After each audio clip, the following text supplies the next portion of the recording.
Кыздар, егеттер, һез шигырь һөйләргә яратаһығыҙмы? Тыңларға. Эйеме? Улайһа шиғриәт иленә рәхим итегеҙ. Күҙ алдында үҫә, ныгый, матурлана баш ҡалам.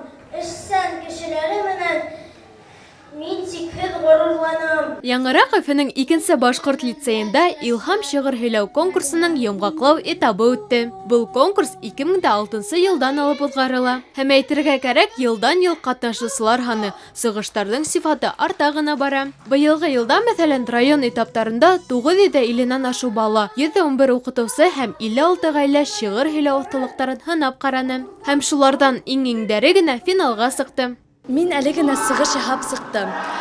Мин Рәми Ғариповтың «Башҡортостан» тигән шиғырын ятланым. Был шиғырҙы мин һайланым, сөнки Башҡортостан, мин Башҡортостанда йәшәйем һәм ул Башҡортостанма мин ғорурланам. Сәхнәлә мин сығыш яһарға бик ҡурҡманым, сөнки мин төрлө конкурстарда ҡатнашып йөрөйөм. Был конкурста мин ҡатнашырға булдым, сөнки мин шиғырҙарҙы бик ятларға оҡшай. Үҙемде бар яҡтан һынап ҡалырға яратам. Әйткәндәй, быйыл сара Башҡортостан Республикаһы көнөнә, Өфө ҡалаһының 450 йылығына һәм донъяның төп халыҡтары телдәренең 10 йылығына бағышланды. Конкурс йөрәк һүҙе кеүек 3 турҙан торҙо. Бәйгеселәр ҙә 3-әр шиғыр ятлап килгәйне. Сығыштарҙы башҡорт, урыҫ, татар һәм башҡа телдәрҙә ишетергә мөмкин ине. Беҙ ғаиләбеҙ менән 2-нче тапҡыр ҡатнашабыҙ.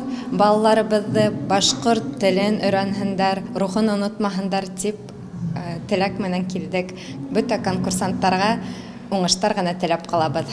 Һәм беҙ бөгөнгө конкурска Мостай Кәримдең «Ҡайын япрағы» тураһында шиғырын һайланыҡ. Сөнки унда беҙҙең Башҡортостаныбыҙ тураһында һүрәтләнә. Беҙ икенсеһенән еще бер дуҫлыҡ шиғырын һайланыҡ. Ләкин беҙ был конкурска ҡәҙерҙәндек.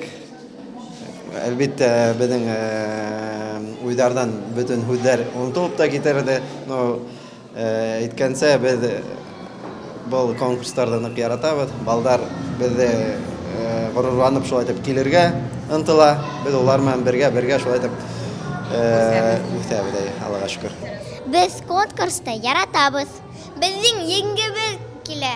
Ә конкурсанттарҙың сығышын талапсан, компетентлы жюри баһаланы. Улар ҡатнашыусыларҙың дикцияһын, артистлыҡ һәләтен, үҙенсәлеген, конкурс репертуарына тура килеүенә бик ныҡ иғтибар итте. Әйткәндәй, конкурста ҡайһы бер уҡыусылар үҙҙәре яҙған шиғырҙарын тәҡдим итте. Был конкурста мин үҙемдең шиғырҙарымды алып килдем. 2-нче класста мин ғаилә тураһында яҙғайным һәм 4-нче класста минең тыуған илем Башҡортостанды. Недавно ғына яҙҙым «Гүзәл Өфөм баш ҡалам». Шиғыр яҙыуы бик ҡыйын, әммә миңә ныҡ оҡшай. Мин уйлайым, минең сығышым жюриларға ныҡ оҡшаны һәм мин был конкурста еңеүсе булам тип ышанам. Был конкурста балалар, өлкәндәр үҙҙәренең һәләттәрен генә асып ҡалманылар, ә сығыштары менән күңелдәргә матурлыҡ, зауыҡ өҫтәнеләр. Тыуған ергә, яратҡан Өфө ҡалабыҙға булған һөйөү, ғорурлыҡ хисе улар күңелендә бер ҡасан да һүнмәһен ине. Наҙгөл Сәлихова, Илшат Дәүләтбердин, Тау-Тау хәбәр өсөн.